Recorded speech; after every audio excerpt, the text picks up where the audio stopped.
Pero kung si dating Senador Antonio Trillanes ang tatanungin, hindi raw pwedeng maging mukha ngayon ng oposisyon si Robredo. Sa isang panayam sa Vera Files, iginit ni Trillanes na tahimik sa ilang issue si Robredo. Isa pa to. Alam mo, Trillanes, isa ka pa eh. Ang sinasabi, yung ngayon pag-resign. Putang. Ano talaga. Alam mo, may allergy talaga ako sa tanga. Sa totoo lang, ha? Hindi, ito, walang biro ito, aminin ko sa inyo, ha? Hindi. Alam mo, sa totoo lang, ito, ngayon ko lang sa inyo ito aaminin, ha, mga kababayan. Kaya po nawala ako nitong mga nakarang araw dahil medyo meron po akong hypertension. Medyo mataas po talaga yung dugo ko. Yes. Tapos, alam niyo, na-realize ko. Ito, na-realize ko talaga. May allergy po kasi ako sa tanga. Pag may napapanood akong tanga, umaakyat yung dugo ko. Oo, walang biro. Pag nakakakita ako ng tanga, yung bang sabi kong simpleng bagay, bakit ang tanga-tanga mo? Oo, medyo nagaganon ako. Naaalta presyon ako pagka nakakita ako ng tanga. Hindi naman sa nangaano ako Hindi pag, alam mo, walang biro. Kaya mga nakarang araw, ang daming tanga eh. Pag nababasa ko minsan, nakakainit ng ulo. Bakit ganyan ang utak nyo? Kasi alam mo, ito, aminin ko na naman sa inyo Terry Mag, salamat po. Medyo medyo nasobrahan ako ng kapapanood kay Mike Tae. Kaya etong linggo na to, nung napapanood ko siya, tapos pinanonood ko yung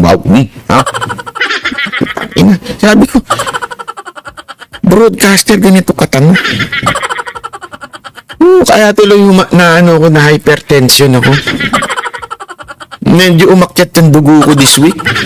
Kasi ito na naman to si Trillanes. Maiinit na naman ang ulo ko. Isipin mo, lagi nila sinasabi, hindi naman mukha ng oposisyon si Inday Sara kasi hindi siya nagsasalita. Putang. Peace. Ang usapan nga, yun ngayon. Yung ngayon na, siya ay nag-resign na. Oo, hindi siya nagsasalita noong mga una. Pero ngayon nag-resign na. Ibig sabihin, kasi simula pa lang Kasi simula pa lang. Tapos sasabihin mo, hindi nagsasalita. Kasi simula nga Ang tinatanong, mula ba ngayon siya na magiging mukha ng oposisyon? Mula ngayon! Ano ba? Yes. Ay, nako. Alam mo, Diego Latigo talaga, kamuntikan ko na talaga masabi yung tanga. Ayoko talaga sasabihin yung tanga. Sa totoo lang, ayoko talaga sabihin yung tanga. Kasi kaya lang talagang tingnan mo. Feeling ko ngayon, mataas na naman ang dugo ko. Mas mainam pa raw na si Senator Risa Hontiveros ang manguna ngayon sa oposisyon na nasa gitna ngayon. Hontiveros? Puro lang siya Sariling interest lang yung inaano niya Wala namang, sus. Mukhang ito na ipupush nilang tumakbong presidente tapos mag-a-apply ka na naman vice president. Ay, nako. Mag-a-apply ka na naman vice president. Hindi ka naman mananalo. Sa totoo lang, kahit dapat nga barangay captain ang tinakbo mo. Huwag ka nang tumakbo ng mayor, baka mapaya ka lang. Totoo lang. Kinuha mo pa yung mga Ensimada vlogger. Wow! Talaga naman. Alam mo, ito lang sasabihin ko sa iyo, Trillanes, makinig ka. Palpak na nga yung mga Ensimada vloggers Hindi nga nila mapataas-taas si Romualdez. Tapos kinuha mo pa. Sabagay, wala namang papatol sa'yo kung hindi yung mga kilalang kilalang for the views at saka mga kilalang jukebox po Nariyan ang Makabayan Block, ang Liberal Party at iba pa. Kaya kung sasabihin nandiyan ang Makabayan Block, Liberal Party, lahat naman sila puri ng puri. Diba? Sasabihin nilang sila ang oposisyon, puri naman sila ng puri.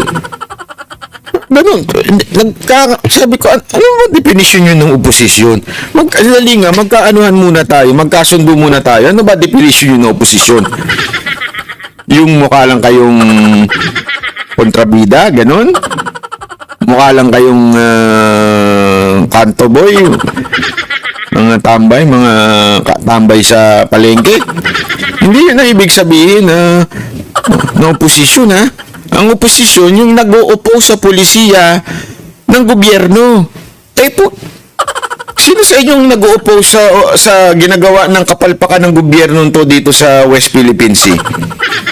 Hindi, ako nagtatanong. Di ba? Yung liberal ba? Nag-uupo sa ginagawang kapalpakan sa WPS? Hindi. Paano naging oposisyon yun? Tama, mali. Puri sila ng puri. Tama yung ginagawa ni Marcos. Tama. Paano naging oposisyon yun?